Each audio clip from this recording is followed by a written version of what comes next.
Elizabeth Warren's ethics bill is moving to the House. Does the new Democratic Congress want it?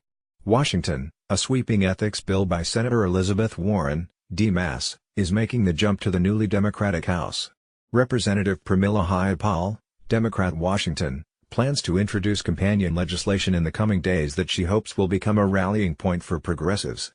The Anti-Corruption and Public Integrity Act is headlined by a lifetime ban on lobbying by former lawmakers, presidents and top executive branch appointees, but includes a wide array of additional provisions.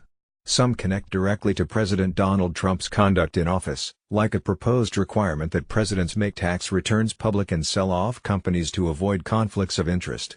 Others touch on recent scandals in the administration and Congress, including a provision banning individual stock trading by government officials and another banning Americans from lobbying for foreign governments. The influence of money cannot be overstated in this town, Warren said Thursday in a phone interview with NBC News. It's going to take a lot of different places to fight back, and that's what this bill is about. With Republicans holding onto the Senate after the midterm elections, Warren's version likely isn't getting a vote anytime soon.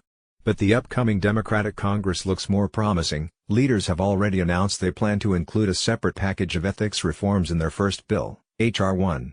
Jayapal, who serves as vice chair of the Congressional Progressive Caucus, says she supports that legislation but is hoping her own bill with Warren helps pressure Democrats to go further.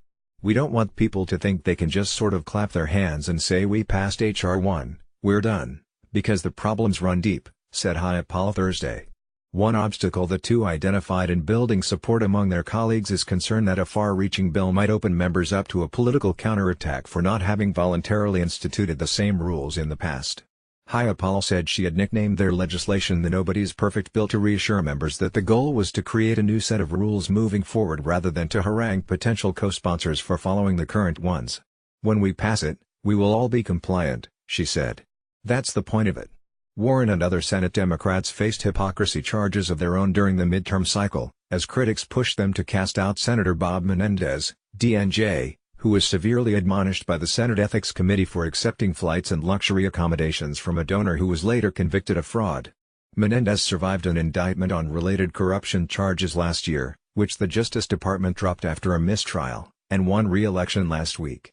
Prominent Democrats like Senator Cory Booker, DNJ, campaigned for him, and Warren's campaign committee donated $5,000 to a victory fund backing him, according to FEC disclosures first reported on by the Daily Beast.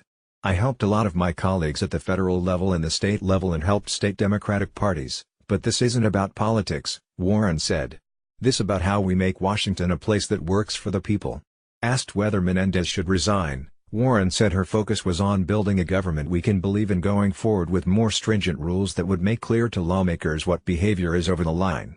While so far there are no Republican sponsors for Warren's bill, she said she sees some potential for cooperation across party lines. She said she's held discussions with Senator Ben Sasse, Republican Nebraska, after he put out an ethics bill of his own this year that included some similar features. Either way, with Warren considered likely to run for president, an ongoing push to pass the measure in the House could keep it a high-profile issue during a campaign. "People in Congress understand the influence of money on the political process," Warren said. "They know that we need change. We just need to have the courage to step up and do it."